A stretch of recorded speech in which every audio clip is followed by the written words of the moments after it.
पद्मासने संस्थितां वन्दे तां परमेश्वरीं भगवतीं बुद्धिं प्रदां शारदां यं प्रवदन्तमनुपेतमवेदकृत्यं द्वैपायनो विरहकातर आजुहाव मुदरेति तन्मयतया सर्वोऽभिनेदु तं सर्वभूतहृदयां मुनिमानतोऽस्मि यः स्वानुभाव मखिल श्रुतिसारमेक मध्यात्मदीप मदितिर्सदान्तमोन्धं संसारया करुणया पुराणगुह्यं तं व्याससूनुमुपयामि गुरूणाम् अतुलितबलधामां स्वर्णशैलाभदेहां धनुजवनकृशानो ज्ञानिनामग्रगण्यं सकलगुणनिधानां वानराणामधीशां रघुपतिप्रिय भक्तां वागजातं नमामि नारायणं नमस्कृत्य नरं चैव नरोत्तमं देवीं सरस्वतीं व्यासं ततो जयमुदीरयत। ॐ नमो भगवते वासुदेवाय। ॐ नमो भगवते वासुदेवाय। ॐ नमो भगवते वासुदेवाय। ॐ नमो भगवते वासुदेवाय। ॐ नमो भगवते वासुदेवाय। श्री गोविंदाय नमो नमः।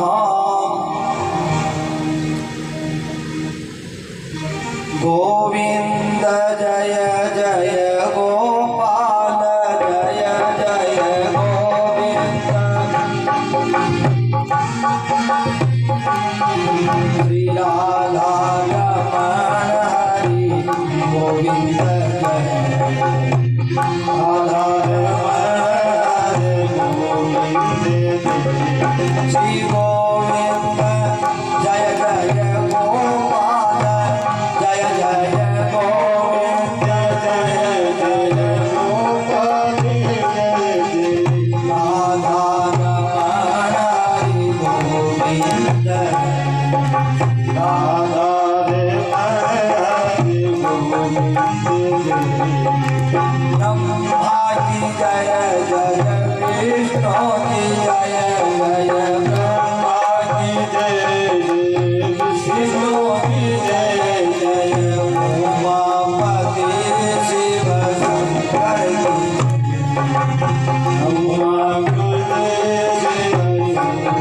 की गोविंद जय जय गोपाल जय जय गोविंद जय जय गोपाल जय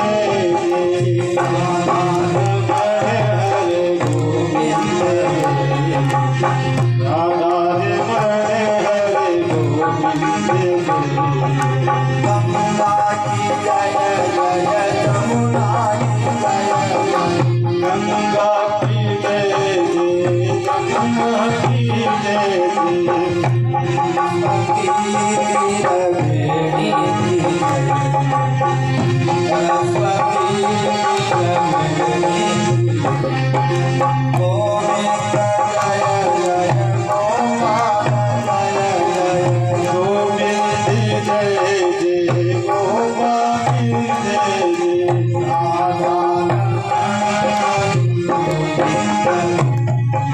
राधा राधा हरि गोविंद वृंदावन बिहारी लाल की जय।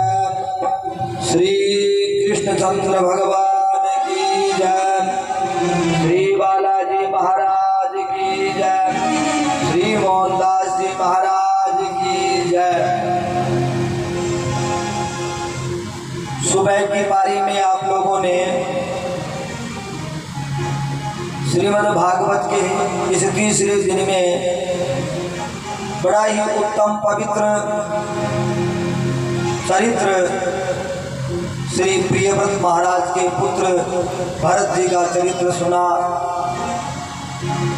ऋषभदेव जी भगवान ने अवतार धारण किया, इसके बारे में भी आपने जानकारी ली। भवाटवी का उपाख्यान सुना, ये जीवात्मा किस प्रकार से संसार सागर में भटक रही है, इसका वृत्तांत आप लोगों ने श्रवण किया। और ये बात संसार में आकर के प्राणी कुछ भी करे, सत्कर्म और कुकर्म, ये कर्म केवल और केवल हमारे साथ में बंधन प्रदान करते हैं। कर्मों से कर्मों की उत्पत्ति होती है और कर्मों से ही कर्मों का विनाश होता है। कर्म विपाक जब तक खत्म नहीं हो जाते तब तक आवागमन गमन के चक्र से मुक्त नहीं हो सकते। इसी प्रसंग में श्री सुखदेव जी महाराज बताते हैं कि कर्म कैसे पैदा होते हैं और कर्मों को भोगते हुए कर्मों के दंड कैसे भोगे जाते हैं, और जो कर्मों के दंड भोगे जाते हैं उनके साथ में फिर कर्म कैसे पैदा हो जाते हैं। इस प्रसंग में एक कथानक बताते हैं। क्या कहते हैं, प्राचीन काल में एक चित्रकेतु नाम का राजा रहा करता था। उस राजा का नाम था चित्रकेतु। उसके बाल गोपाल नहीं था। राजा बड़ा धर्मात्मा था, प्रजा भी सुखी थी, धन धान्य की कोई कमी नहीं थी। लेकिन राजा के बालक नहीं हुआ।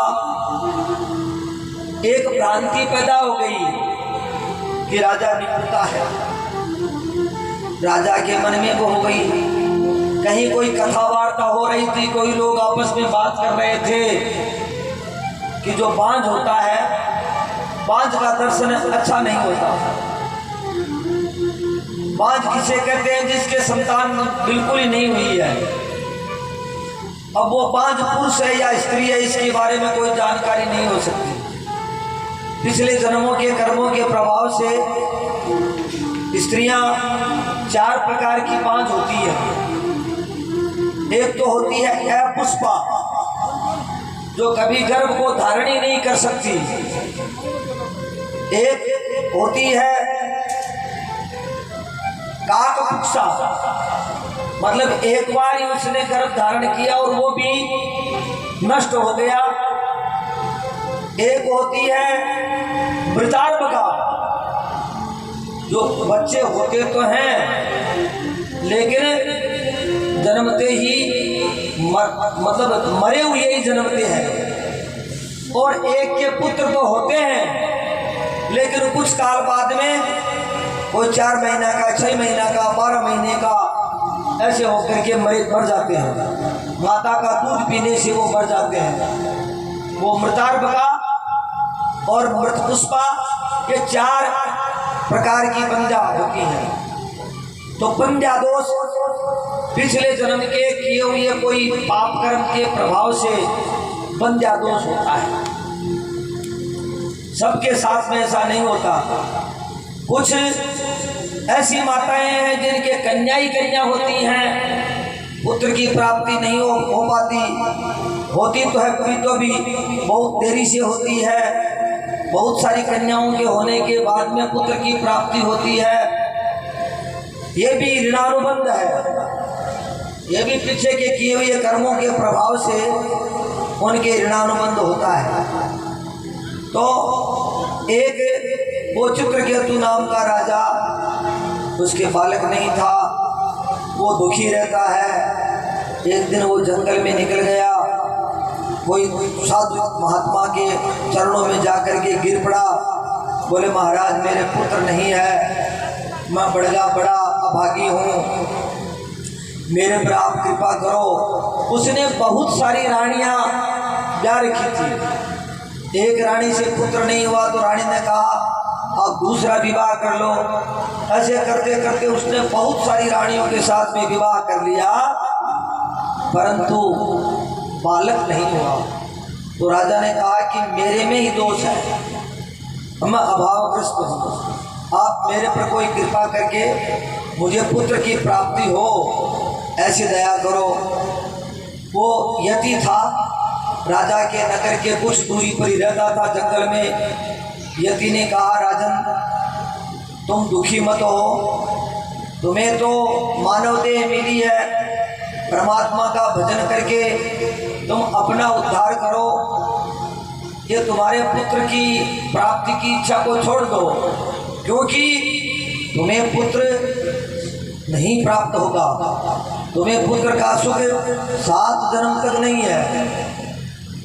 राजा ने कहा महाराज मैं संन्यास ले लूँगा, जो कुछ भी ले लूँगा, लेकिन मुझे पुत्र तो होना चाहिए, नहीं तो मेरे मन में तो रहेगी। ध्यान लगाने के लिए बैठूंगा तो मेरे मन में यही होगा कि काश मेरे पुत्र हो जाता, मुझे वो उसका मैं लालन पालन करता, मेरा पुत्र मेरे पीछे से पिंडदान करता, क्योंकि पू नाम नरका तारेति इति पुत्र है। पुत्र पू नाम के नरक से तारता है। पुत्र रत्नों में कहलाता है, पुत्र रत्न होता है, दिव्य होता है, पिता उसके अधीन है। वो मर जाएगा तो पीछे से उसका पिंडदान करेगा, उसकी तिथि को मनाएगा, उसका कर्जा चुकाएगा, उसके जो काम कोई खराब काम किए हुए हैं, पुत्र उत्तम काम करके अपने पिता के पापों को ठग देता है। भाई वो तो हो, लेकिन पी का तो घर का मां देखो थे, वो ठाकुर को तो शाणु है, फलाना आदमी से देखो कर तो भी तो जोरदार है, पी का कोई पुण्य जाए क्या? ऐसे पुत्र बहुत बड़ी चीज होती है। इसलिए महाराज तस्मात् विस्मय कार्य पुरुषेषु महात्मसु, महात्माओं का पुरुषों का जो कर्म है वो तभी उत्तम है। मैं गृहस्थ को धारण किए हुए हूँ, मुझे पुत्र मिलना ही चाहिए। राजा को एक फल प्रदान कर दिया, फल ले जा करके अपनी रानी को दिया। जो पहले उसकी का विवाह हुआ था उसी बड़ी रानी को उसने फल ले जा करके दे दिया। रानी के द्वारा भगवान की कृपा से पुत्र भी प्राप्त हो गया।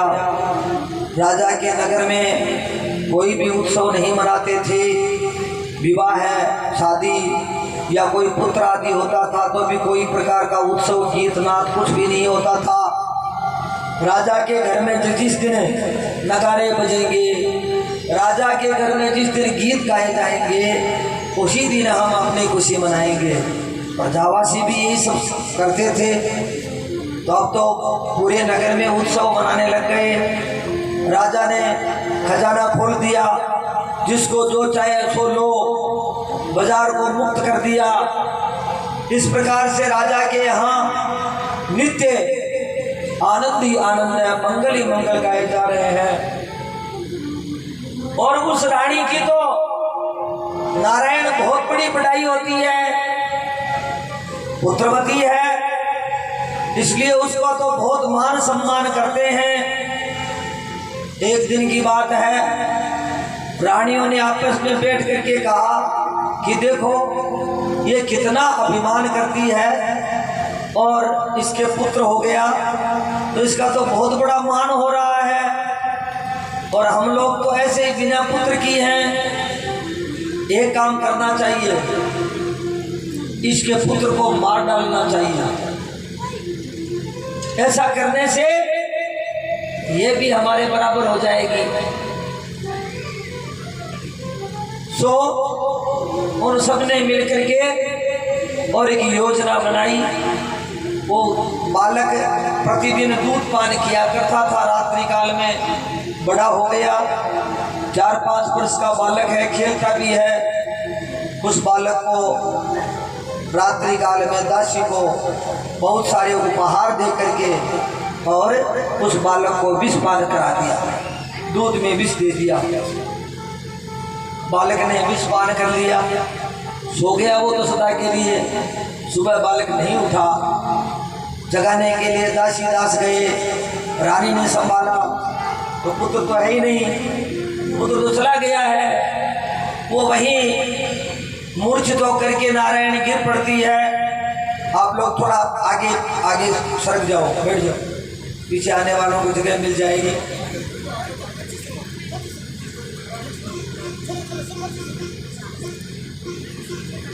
रानी ने और राजा ने बड़ा दुख अनुभव किया। वो जब जितनी रानियां थी वो सब जोर जोर से रो रही है, राजा और रानी के मुख से आवाज नहीं निकलती। वो तो एकदम कायर हो गए। लेकिन वो रानियों के, उनको तो वो तो तैयार थी पहले से ही, क्या पता राजकार्य है, बालक का कब संस्कार होगा, तो वो जल्दी ही कुछ खा पी करके और रोती हैं जोर जोर से। उनके रोने की आवाज़ दूर दूर तक सुनाई दी। इधर में वो यति और श्री नारद जी महाराज दोनों उस राजा के दरबार में आ जाते हैं। सब रो रहे हैं, नगरवासी भी रो रहे हैं, विलाप कर रहे हैं, त्राही त्राही कर रहे हैं। हमारे साथ भगवान ने क्या किया, पहले क्यों दिया था, दे दिया तो वापस क्यों ले लिया, ऐसे प्रभु को बुला ना देते हैं। नारद जी महाराज आकर के बोले तुम सब चुप हो जाओ। राजा को कहा, हे राजन, तुम इन सबको चुप कर दो, तुम्हारे पुत्र को वापस जीवित कर देंगे, हम तुम्हारे पुत्र को जिंदा करने के लिए ही आए हैं। राजा को हर्ष हुआ, पुत्र जिंदा हो जाएगा, इसलिए सबको बंद कर दिया। राजा से कहा नारद जी महाराज ने कि तुम्हारे पुत्र ने विष पान कर दिया है, तुम्हारे पुत्र को किसी ने विष पान करवा दिया। ऐसा कहते ही एक बोलती है, मैं तो इसमें शामिल नहीं हूँ, इनने मिलकर के पिलाया है। इतने में वो बोलती है, नहीं नहीं, हम नहीं हैं, ये सब मिलकर के इन्होंने पिलाया है। अपनी अपनी बात सबने एक दूसरे के बता करके सभी रानियां उसमें शामिल हो गई। नारद ने कहा, कोई बात नहीं है, किसी ने पिलाया, हम विष दूर कर देंगे।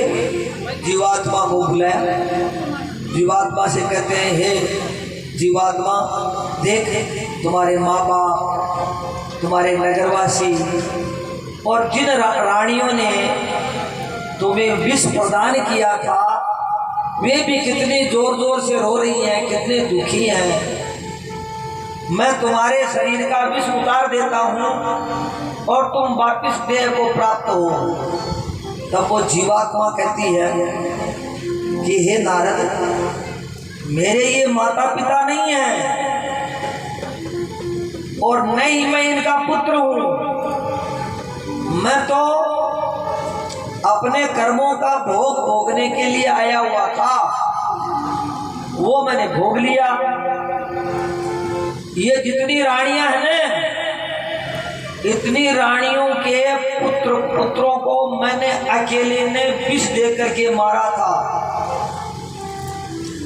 आज संयोग हुआ है, अगर राजा के कंवर हो जाता तो ये रानियां नहीं आती, और जब रानियां एक जगह नहीं इकट्ठी होती तो एक साथ में मेरा बदला कैसे चुका जाता। इसलिए राजा के कुंवर हुआ नहीं, तो ये रानियां आती गई। अब जितनी आनी थी उतनी आ गई, तब राजा के कुंवर हो गया। और जो कुंवर है उसने इतनों को सबको मारा था, इसलिए ये सब मिलकर के मेरे को मार रहे हैं। अपना अपना कर्म भोग है, परंतु इन्होंने अपना बदला चूकने के लिए मुझे विष नहीं दिया। इनको मालूम ही नहीं है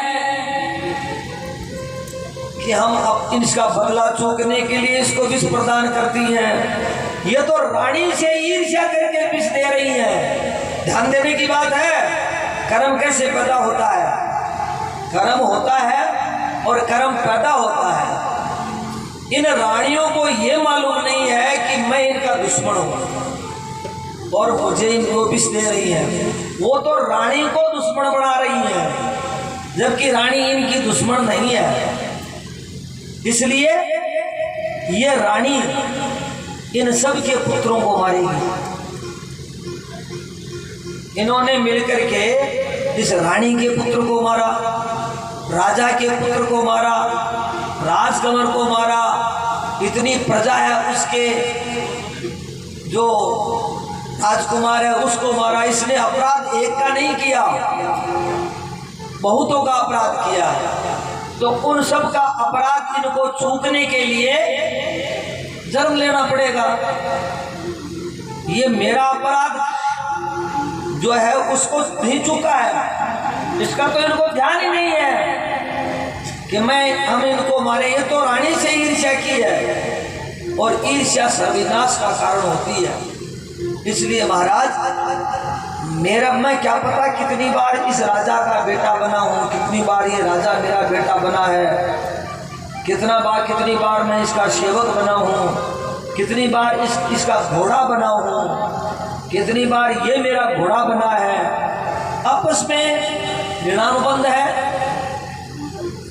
आपस में मांगत है, वो चूकी जाती है। न तो कोई पुत्र है और न कोई का नाती होती है। सब अपना अपना बदला चूकने के लिए आते हैं। झूठा मोह करता है। ये राजा झूठ रो रहा है, ये रानी भी झूठी रो रही है।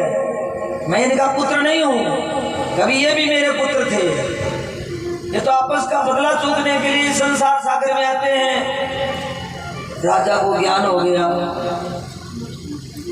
उसने मन में सोचा कि मेरे पुत्रों को इतनी रानियों ने मार डाला, अब मैं इनको अगर दंडित करूंगा तो मैं दंड देने वाला कौन होता हूँ?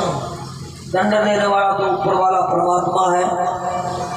उसने दंड दे दिया, मेरे को भी दे दिया। क्या पता मेरे द्वारा भी कोई ऐसा कोई अपराध हुआ होगा जिसका मुझे भोगना पड़ा है। इसलिए इस कर्म जंजाल से मुक्ति प्राप्त करनी चाहिए। नारद के चरणों में गिर करके महाराज चित्रकूट कहते हैं, महाराज मैं राजकाज नहीं चाहता। जिन रानियों को मैंने अनुपालन किया, इतनी रानियों को मैंने राजकोष खिलाया, ये बेकार है और व्यर्थ है। इसलिए मुझे यहाँ नहीं रहना चाहिए। तो भक्ति का मार्ग पकड़ लिया उसने, चित्रकेतु ने, और भगवान की भक्ति की, और ऐसी दृढ़ भक्ति की कि वो गंधर्व लोक में चला गया। मरा नहीं, वो मरा नहीं, अमर होकर के अर्थात अपने मानव देह से वो गंधर्व लोक में चला गया।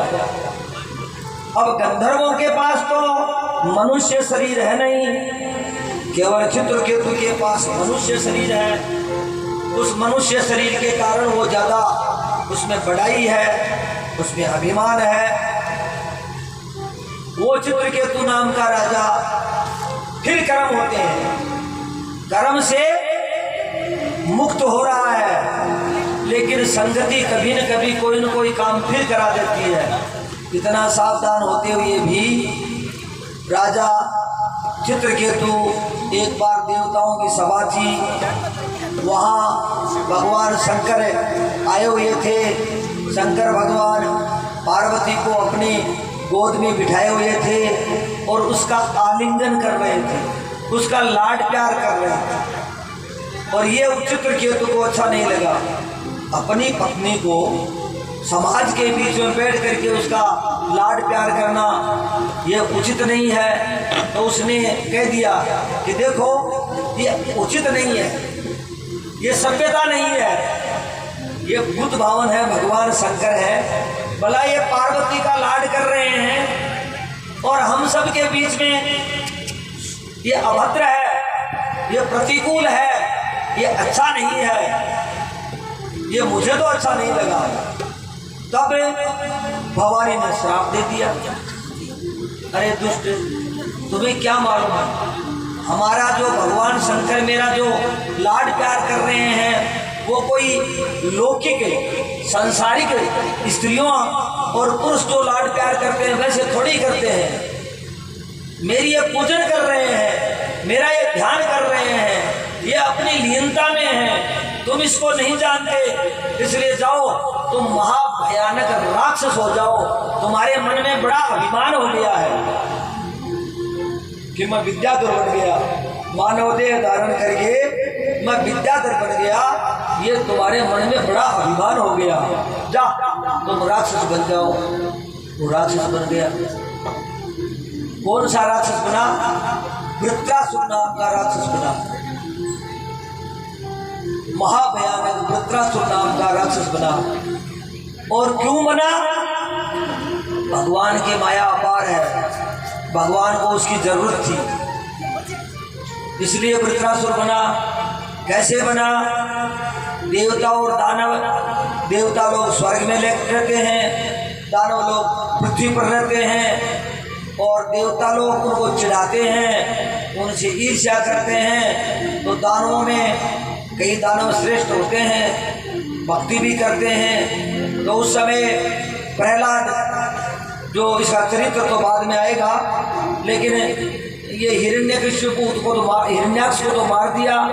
हिरण्यकशिपु ने फिर तपस्या की और उसके बाद में भगवान नरहरि का रूप धारण किया। ये वृत्तांत आगे आ गया। तो प्रहलाद राज करने लग गया। तो प्रहलाद के काल में ये देवता लोग जो हैं वो पर्वतों की कुंदराओं में चले गए, स्वर्ग छोड़ दिया इन्होंने, बड़े दुखी हुए। तो ऐसे देवता लोग भयभीत हुए। तो इन्होंने क्या किया? देवताओं के बाद में कोई बस की बात नहीं रही, तो उन्होंने और तो कोई उपाय नहीं रहा, और क्या किया जाए, अस्त्र शस्त्र हैं वो दधीचि ऋषि को ले जा करके दिए थे। दधीचि ऋषि ने उसको अपने शरीर में समाहित कर लिया, उसको पी लिया। तब अस्त्र शस्त्र भी नहीं रहे। इधर में क्या हुआ, एक बार देवताओं के यहाँ देवगुरु बृहस्पति जी गए थे स्वर्गलोक में। इंद्र के पास देवगुरु बृहस्पति गए। बृहस्पति जी ने देखा इंद्र मद पी रहा है, मस्त हो रहा है, सब ने नाचने गाने वाली हैं। उसने गुरु जी का कोई आदर सत्कार नहीं किया, न बैठने को कहा। तो बृहस्पति जी वहाँ से चले गए। बृहस्पति के चले जाने पर दानवों ने सोचा कि ये गुरुद्रोही है, अब बृहस्पति जी से रुष्ट हो गया, इसलिए इस समय इसके ऊपर चढ़ाई कर देनी चाहिए, क्योंकि गुरुद्रोही है, ये पाप कर्मी हो गया। तो देवताओं के ऊपर दानवों ने चढ़ाई कर दी और देवताओं को पराजित कर दिया। देवता लोग भी उसके बाद ब्रह्मा जी के पास में गए यज्ञ करने के लिए। हमारे पास कोई पुरोहित नहीं है, ब्राह्मण नहीं है। देवगुरु बृहस्पति ने त्याग दिया है, इसलिए ब्राह्मण कौन बने, कौन पुरोहित कर्म करे। बिना पुरोहित कर्म किए बिना यज्ञ नहीं होता, बिना यज्ञ के बिना उनको हवि नहीं मिलती, बिना हवि के बिना वो बलवान नहीं हो सकते। इसलिए और तो कोई उपाय नहीं हुआ। ब्रह्मा जी ने कहा तुम एक काम करो, विश्वरूप को अपना गुरु बना लो। अदिति का पुत्र था विश्वरूप, उस विश्वरूप को गुरु बना लिया। विश्वरूप ने कहा देखो भाई, ये पुरोहित कर्म है वो निंदनीय कर्म है। अपने जजमान के लिए बहुत सारे आशीर्वाद देने पड़ते हैं, और जजमान मुश्किल से कुछ देता है, उससे पेट भी चलता नहीं है, और यजमान का पाप खाना पड़ता है। यजमान का पाप खाने वाले को पौरोहित कर्म कहते हैं। इसलिए हम है तो ये पौरोहित कर्म स्वीकार नहीं करता, ये निंदनीय कर्म है, इसमें भजन नहीं हो सकता। यही सोचता रहता है इस साल खेत में अनाज नहीं हुआ, 2-4 गांव में अगर बूढ़े बड़े चले जाएं तो कम से कम बोरी 2 बोरी 4 बोरी बाजरू तो आई सीध पेड़ों को नहीं, कोई जो मर जाए तो गावड़ी को तैयारी सीख। दिनों भी बाप रे अब जब उल्टी बुद्धि सोचवा लग जाए लेकिन बुद्धि है ने बठी ने चली जाए फिर 12 दिन का पाठ पेटिया मिल जैसी क्यों चिड़िया जैसी थोड़ो घी आ जैसी थोड़ो अनाज आ जैसी कपड़ों को भी बाप ऐसी मरे खरेचों को बाप रहे मन में आप ये वास्ता है मैं ये पुरोहित कर्म नहीं चाहता। उसके मन में होता है भला आदमी के अगर लड़का हो जाए तो कम से कम खुशी के मारे कंबल तो नहीं देगा। ऐसे वो अपने यजमान की भलाई के लिए रोज रोज सोचता रहता है कि उसके लड़का गया है, उसके बहुत कमाई हो जाएगी तो कुछ मेरे को भी दे देगा, लेकिन खुद नहीं कमाता, खुद कुछ भी नहीं करता, केवल परमात्मा से अपने लिए कभी भी याचना नहीं करता, अपने यजमान के लिए करता रहता है। और यजमान अगर दयालु है तो ठीक है, नहीं तो बैठा रो क्या करेगा। इसलिए पुरोहित कर्म मुझे अच्छा नहीं लगता। बार बार इंद्र ने प्रार्थना की, महाराज कुछ भी करो आपको स्वीकार करना ही पड़ेगा। एक बार तो हम संकट में पड़े हैं, तो विश्वरूप ने पुरोहित कर्म लिया और अपने नारायण कवच के द्वारा, उसके पास नारायण मर्म था, कवच था, उसके द्वारा देवताओं की रक्षा की और दानवों को पराजित कर दिया। अब तो बड़ी खुशी की बात है, लड़ना ही नहीं पड़ता। विश्वरूप ने अपने योग बल से, नारायण कवच से उन सबको परास्त कर दिया। ऐसा करते एक दिन की बात है, इंद्र ने विश्वरूप को देखा। विश्वरूप नित्य अपना स्नान करता है, संध्या वंदन करता है, भगवान का भजन पूजन करता है, उसके 3 मुख हैं। तो उसका ननिहाल राक्षसों के यहाँ था, विश्व का रूप का ननिहाल राक्षसों के था। तो अपने ननिहाल वालों को भी देता है और अपने पूर्वज उनको भी देता है और अपने लिए भी देता है।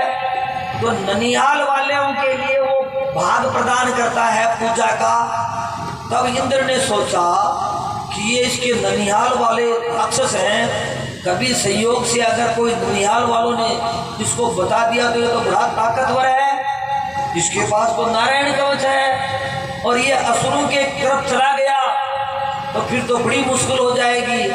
अब तो हम जीत चुके हैं, इंद्रलोक प्राप्त कर चुके हैं, इसलिए इसे विश्वरूप को मार डालना चाहिए।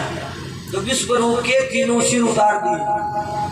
विश्वरूप के 3 सिर उतारे, उनमें एक से तितर, दूसरे से ये पपैया और तीसरे से जो कुड़ियों खाती है बोला कपिंजल, ये 3 पक्षी बन करके उड़ गए और ब्रह्म हत्या लग गई उसको, इंद्र को। एक ब्राह्मण को मार डाला उसने, अपने पुरोहित को मार डाला।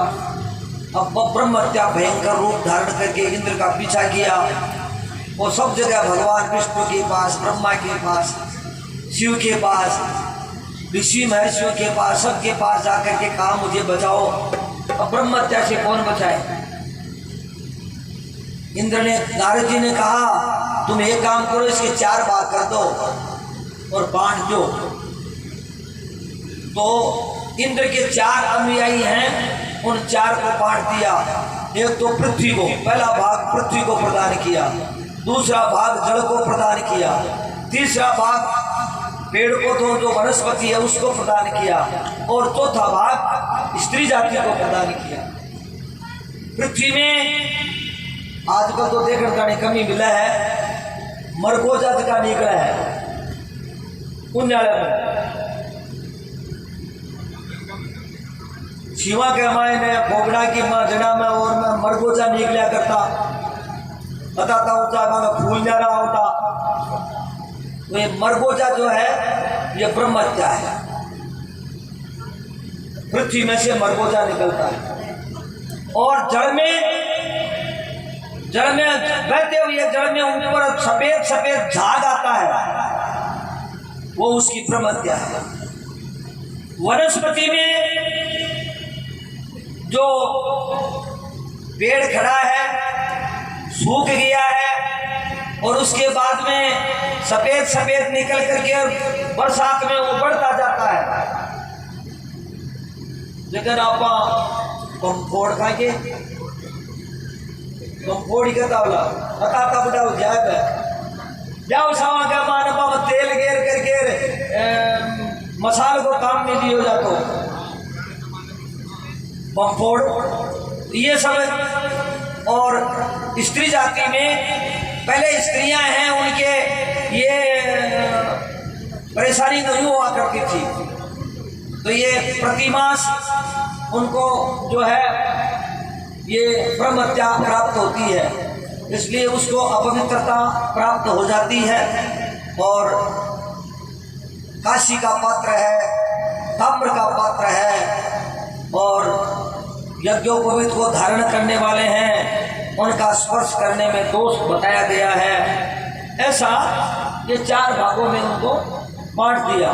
इनके बदले में इंद्र ने पृथ्वी में जितनी बार इसकी कटाई की जाए, इसकी बुआई की जाए, बार बार बुआई करने पर बहुत सारी वनस्पति औषधियों की प्राप्ति, अनेक प्रकार के खनिज, सुवर्ण है, चांदी है, हीरे है, कन्या है, जवाहरात है, ये पृथ्वी में प्राप्त होने का ये दिया। इसी प्रकार से वनस्पति को काटने के बाद में वापस हरी हो जाने का दिया। जड़ में कैसा ही जड़ हो, लेकिन फिर भी वो जड़ है वो कुछ काल के बाद में वापस निर्मल हो जाने का इसमें वरदान दिया। ऐसे ही स्त्रियों को भी उनको रूप, औदार्य और क्षमता ये सब प्रदान की थी। फिर मुक्त हो गया इंद्र तो ब्रह्म हत्या से। अब क्या करना है? अब विश्वरूप को मार डाला। ये बात सहन नहीं हुई उसके बाप को। उसके पिता का नाम था त्वष्टा। त्वष्टा ने एक यज्ञ किया और उस यज्ञ से एक कृत्या पैदा की, और वो कृत्या जो पैदा की उस इंद्र को मारने के लिए, उस कृत्या का नाम वृत्तासुर था। वृत्त नाम है गोलाकार। वृत्त गोलाकार को कहते हैं। उसका मुख गोलाकार का है और वो किसी को भी कैसे उसको खा जाता है, स्वर्ग को भी निकल सकता है। इतना विशाल उसका मुख है, पूरे ब्रह्मांड में वो व्याप्त है। ऐसी कृत्या, ऐसा राक्षस पैदा हुआ, वो वृत्रासुर हुआ। वो वृत्रासुर कौन हुआ? वो भगवती पार्वती ने जिस विद्याधर चित्रकेतु को श्राप दे दिया था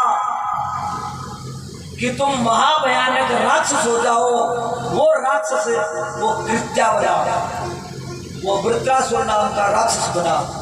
भगवान शंकर पार्वती से कहते हैं, भवानी तुमने भगवान के भक्त को इतना बड़ा दंड दे दिया, ये अनुचित है, इसको ध्यान नहीं था, ये संसारी प्राणी है, तुम्हारे महत्व को कौन जानने वाले हैं, तुम्हें क्षमा कर देना चाहिए था। तो वो वृत्रासुर नाम का दैत्य हुआ जो इंद्र के ऊपर चढ़ाई कर दी। देवता लोग उससे परास्त हो गए। भगवान विष्णु के पास गए। विष्णु भगवान से प्रार्थना की, महाराज वो वृत्रासुर नाम का राक्षस हमें मार डालेगा, हमारे स्वर्ग को छीन लेगा, आप हमारी रक्षा करो। विष्णु भगवान बोले, हमारे पास कोई उपाय नहीं है, तुम एक काम करो, दधीची ऋषि के पास जाओ।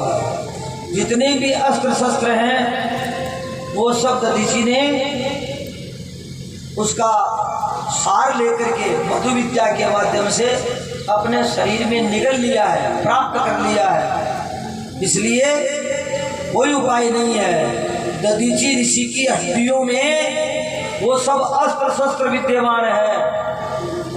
महर्षि दधीची तुम्हें हड्डियां प्रदान कर सके तो तुम बच सकते हो।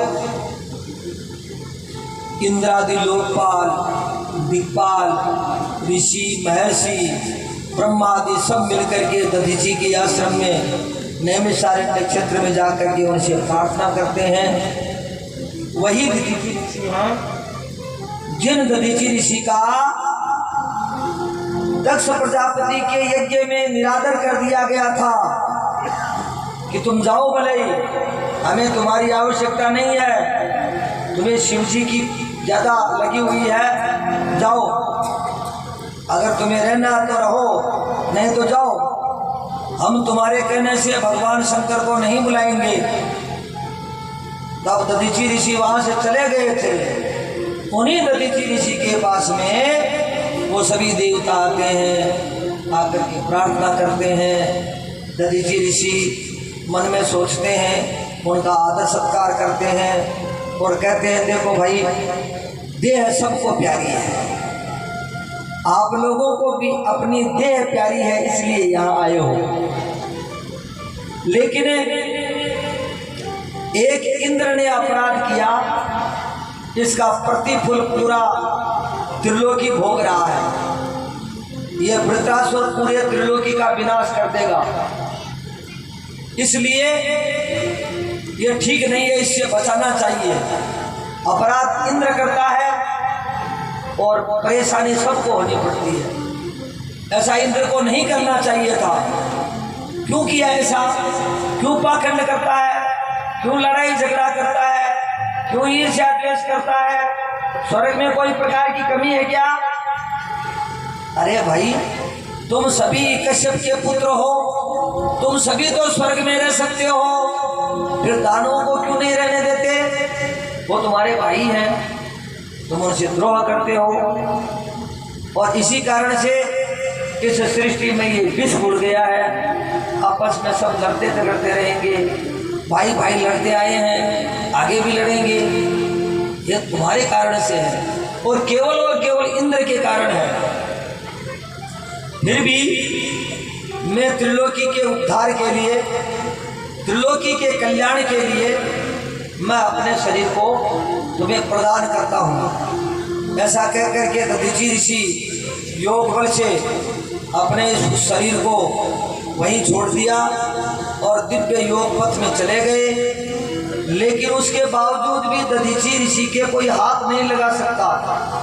उनके शरीर में इतना तेज है कि जैसे कोई भयंकर आग में के पास में हाथ नहीं लगा सकते, वैसे ही उनके पास नहीं जा सकते। सबने सोचा इनकी हड्डियां कैसे प्राप्त हो। तब भगवती कामधेनु को बुलाया गया। कामधेनु को ब्रह्मा जी ने श्राप दे दिया था। पहले ब्रह्मा जी के 5 मुख थे, 4 तो चारों दिशाओं में थे, एक बीच में था। ऐसे 5 मुख थे भगवान ब्रह्मा के। ब्रह्मा जी महाराज के अभिमान हो गया था कि मैं सृष्टि का मालिक हूँ, मैं ही नियंता हूँ, मैं पैदा करता हूँ। इतने में वो अभिमान करते हुए वो जा रहे थे कि भगवान शंकर प्रकट हो गए। नहीं, भगवान विष्णु आ गए। विष्णु भगवान बोले भाई, तो विष्णु भगवान ने ब्रह्मा को प्रणाम नहीं किया। ब्रह्मा ने कहा मैं पिता मैं हूँ, दादो हूँ, मेरे को तो उन्हें प्रणाम नहीं किया, मैं सृष्टि को पैदा करता हूँ। भगवान विष्णु ने कहा तुम मेरे पुत्र हो, मेरी नाभि से तुम्हारी उत्पत्ति हुई है, मैं बड़ा हूँ। ब्रह्मा ने कहा नहीं, ये नहीं हो सकता, मैं बड़ा हूँ। दोनों में आपस में झगड़ा हो गया। परमात्मा की लीला कुछ भी कर सकते हैं। भैया बाप बेटो ही कड़ा कड़ा बतलावा है ना, वो क्या वो कुंदर बैठे मेल दे। अब वो कह कर दादा मेल तो दूं, बड़ा बीच में जगह है, कोई बैठा बात को नहीं जरा बताए वो बेकार में बोले पड़ा ना, सारा लाख दे को नहीं लगे पर मानने को नहीं। ब्रह्मा और विष्णु भी तो को नहीं मानने ने। अब क्या मानना भाई?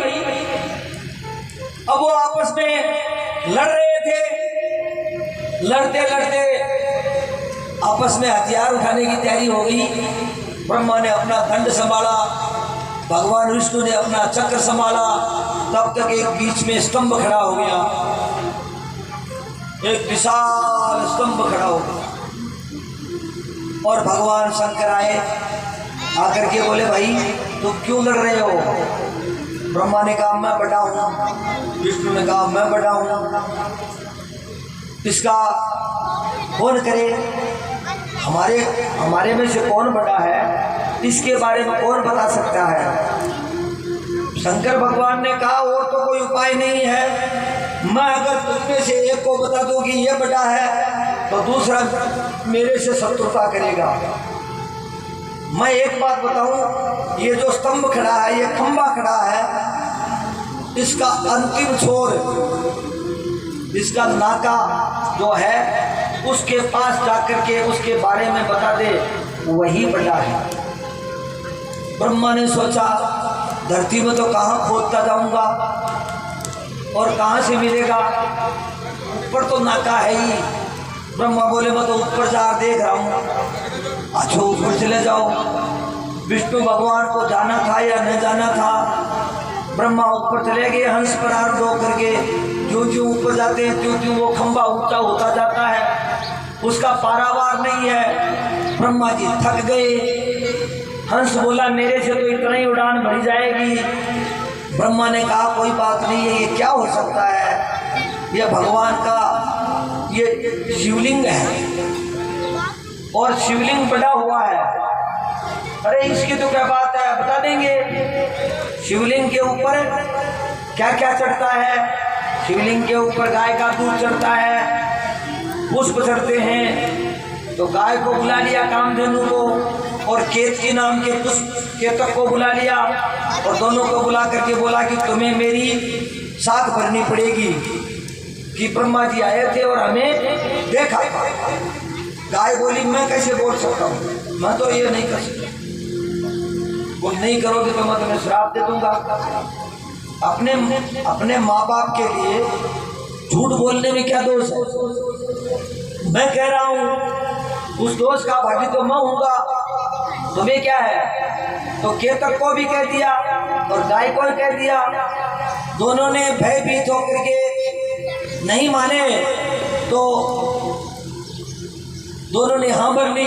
दोनों को साथ लेकर के आ गया और भगवान शंकर के सामने प्रकट होकर के बोले देखो मैं जा करके आया हूँ और अंतिम छोर की मौका मालूम करके आया हूँ। अब देख लो, ये दोनों साथ भरते हैं। केतकी का पुष्प चढ़ा हुआ था और कामधेनु थी वहां पर। तो भगवान शंकर ने पूछा भाई ये ब्रह्मा जी आए थे के? बोले हाँ आया किया, को नहीं आया तो भाई क्यों ब्रह्मा जी आ कौन सके के मनसा के लिए रहा है यहाँ के? तू अति झूठ बोला है, जा तुम्हारी जिब्बा कठोर हो जाए। तुम असत्य भाषण किया तुमने, तुम्हारी जिब्बा कठोर हो जाए, अभक्ष्य भक्षण करने वाली हो जाए। और केतक नाम के जो पुष्प है उसको परित्याग कर दिया है कि मेरी पूजा करने वाला तेरा स्पर्श भी नहीं कर सकता। तो भगवान शंकर के केतकी का तो पुष्प नहीं चढ़ता, और काम ये गाय है इसकी जीभ कठोर है, रेती की तरह है, चामड़ी खा जाए। आज वो श्राप वरदान बन गया। बोले और कोई उपाय नहीं, कामधेनु को बुलाया जाए। कामधेनु बुलाया गया। दधीची ऋषि के शरीर पर राबड़ी है, कोई चाटने की चीजें हैं, औषधियाँ वो लगाई गई और वो चाट चाट करके, और सारे उसके चमड़ी है, उसका मांस है, उसका रुधिर है, सारा हड्डियाँ हड्डियाँ शेष बची। उसके बाद में विश्वकर्मा को बुलाया गया। 3 धनुष बनाई गई, एक जो वज्र बनाया गया, और भी जितने भी जो देवता थे उन सब के अस्त्र शस्त्र दधीची ऋषि की हड्डियों से बनाए गए। वो जो 3 धनुष बनाए गए थे उनमें एक तो भगवान विष्णु के पास था, 2 भगवान शंकर के पास थे। उन 2 धनुषों में से एक धनुष को भगवान राम ने तोड़ दिया, राजा जनक के पास था। दूसरा परशुराम के पास परशुराम जी को भगवान शंकर ने प्रदान किया था, जिसको बाद में प्रसन्न होकर के परशुराम जी महाराज ने कंस को प्रदान किया था कि जो इस धनुष को तोड़ डालेगा उसी के द्वारा तुम्हारी मृत्यु है। तब भगवान श्री कृष्ण ने आकर के उस धनुष को तोड़ा, और सारंग नाम की धनुष है वो भगवान विष्णु अपने पास रखते हैं। उस अस्त्र शस्त्रों का निर्माण हो गया, इंद्र को वज्र प्रदान कर दिया और फिर वो युद्ध हुआ। फिर भी वो वृत्रासुर इतना भयानक योद्धा था, देवताओं के छक्के छूट गए और इंद्र की हिम्मत नहीं उसको मारने की। फिर ऋषियों ने कहा कि तुम इसके ऊपर वज्र का प्रहार करो, नहीं तो आगे बड़ी मुश्किल हो जाएगी, देवता ऋषि महर्षि कोई नहीं बचेंगे। तब इंद्र ने वज्र से उसको वध किया। वो ब्राह्मण के द्वारा पैदा किया हुआ था, वो भी त्वष्टा के द्वारा कृत्या पैदा की गई थी। उससे इंद्र को फिर ब्रह्महत्या लग गई, उस वृत्रासुर को मारने से फिर ब्रह्महत्या लग गई। अब इंद्र को कहीं जगह नहीं मिली। पहली ब्रह्महत्या को तो 4 जगह बांट दी, अब कहाँ बांटे। तब वो मानसरोवर में जाकर के और कमल नाल में, कमल की नाल थोती होती है, होली होती है, उसमें जाकर के वास किया। इंद्रासन पर तब तक राजा नहुस हो गया था, उस राजा नहुस को इंद्रासन पर बिठाया गया और ऋषियों ने यज्ञ किया, तपस्या की और इंद्र के पाप का प्रायश्चित किया, इंद्र को पाप से मुक्त किया, ब्रह्महत्या को शांत की और उसके बाद में इंद्र को बाहर निकाला। वो मलद उसके शरीर में काई चारों तरफ छाई हुई थी, उसको उतारा, तो जहाँ पर उतारा उसको मलुद नाम का क्षेत्र कहलाता है। और इंद्र को भूख भयंकर लगी हुई थी, तो वहाँ उसको खाने पीने के लिए प्रदान किया, तो उसको कारूस नाम का क्षेत्र कहा गया।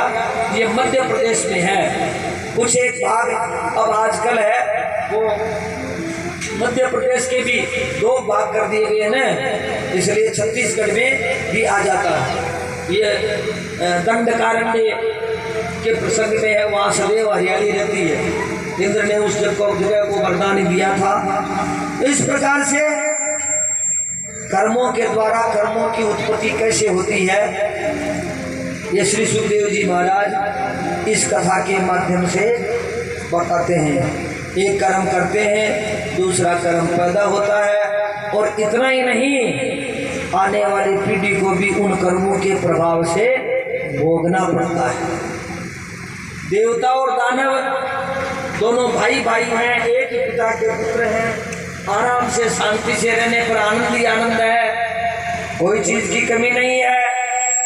एक दूसरे को नुकसान पहुंचाने में लगे हुए हैं, ईर्ष्या करते हैं, द्वेष करते हैं, और फिर आप तो करते हैं और अन्यों को भी उस झगड़े में शामिल कर लेते हैं। माँ का जाया 2 भाई लड़ा आपस में, कुछ भी का भाईला है और कुछ भी का भाईला है, गाँव का माँ भी राड़ पैदा कर दे रहा है। कोई सभी कोई सही क्यों कहते ना कहते मन क्या कह दियो, वो तो एक शीरी है यहाँ करके राड़ पैदा, और भी को परिणाम आगे जा करके क्यों जाए भी को खुद जान सकता। तो ये कर्मों का प्रभाव है। कर्म गति बड़ी मुश्किल है, बहुत न्यारी है ये। एक आदमी जा रहा था, रास्ते में उसके पास में आटा था, वो आटा हाथ से छूट गया, किनारे पर गिर पड़ा, उसको बहुत सारी चींटियां खाती हैं। उसके ऊपर कोई ग्रह कोप था। किसी महात्मा ने बताया कि तुम्हारे बहुत बड़ा भयानक कष्ट आने वाला है, और वो कष्ट 1,00,000 प्राणियों को अगर तुम पोखो तब जा करके दूर हो। अब 1,00,000 प्राणी कहाँ से इकट्ठे हों। उसने वो आटा गिरा दिया, गिर गया अचानक, गिरा नहीं दिया, गिर गया परमात्मा की कृपा से, और बहुत सारी चींटियों ने उसका आहार कर लिया और वो पाप से मुक्त हो गया। गुरुजी के पास जाकर के कहा, तो गुरुजी ने कहा तुम पाप से मुक्त हो गए। बोले कैसे? बोले तुम चींटियों को बहुत सारा आटा खिला दिया। बोले मैंने तो नहीं खिलाया, वो तो आटा गिर गया था। बोले गिर तो गया लेकिन आराम से चींटियां खा लिया। वहां कोई आदमी बैठा था, उसने सोचा ये तो अच्छी बात है, मुझे भी ऐसा करना चाहिए। उसने डाल दिया और उधर से वो चींटियां थी, उधर से कोई वाहन निकले और चींटियों को मार डाला, वो मर गई, उसको अपराध हो गया। बाबा जी बोले तुमने तो यार पाप करके आए हो।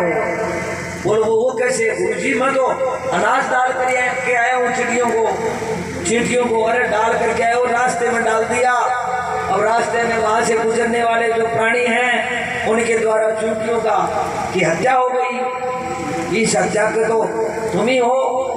अब भला वो जानबूझ करके पुण्य करने के लिए आया है, उसको तो पाप हो गया।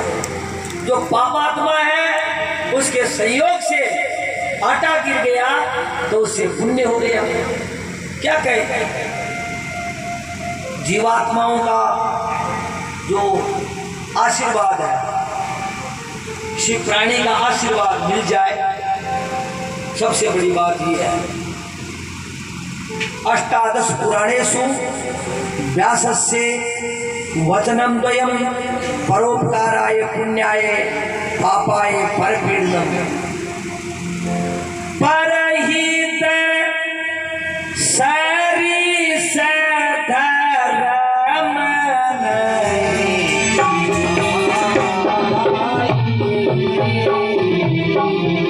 परहित सरिस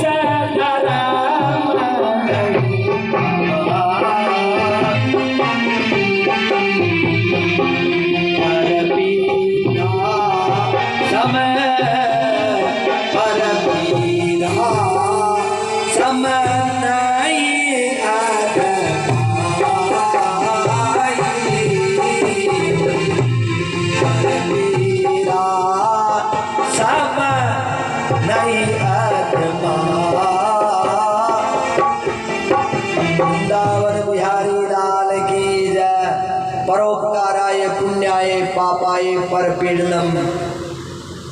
परहित सरिस धर्म नहीं भाई, पर पीरा सम नहीं अधमाई। कर्म की व्याख्या बस इतनी सी है। किसी प्राणी को पोखना, किसी प्राणी से आशीर्वाद देना, उसको सुख पहुंचाना। नदी में एक नाव पर गुरुजी जा रहे थे, शिष्य साथ में थे। एक बिच्छू पानी में तिलमिला रहा था। गुरुजी उसको बाहर निकालते हैं, अचानक वो डंक मारता है। बार बार डंक खाने के बावजूद भी गुरुजी ने उसको बाहर निकाल दिया। शिष्य बोले गुरुजी आपने ये क्या किया? आपके बार बार डंक लगा दिए गए, आप परेशान हो गए, इस शत्रु को आपने क्यों बचाया? बोले इसका काम है डंक लगाने का, लेकिन मेरे को दया आ गई। मैं अगर इसको बाहर नहीं निकालता तो मेरे हृदय की दया क्या करती? मुझे दया का जो आनंद लेना चाहिए था वो कहां से मिलता? इसने अपना काम किया, मुझे अपना काम करना चाहिए। ये समझने की बातें हैं। कर्म का जो प्रभाव है वो विचित्र है। कर्मों के द्वारा कर्मों की उत्पत्ति होती है और कर्मों के द्वारा कर्म का विनाश होता है। देखो वो अजामिल नाम का ब्राह्मण पानी लेकर के चुपचाप घर में आ जाता तो क्यों घर जाऊं, क्यों अड़पटा है, क्यों घर जाऊं है? अरे साई करी मारा कुका पी और न खाऊं की खीर।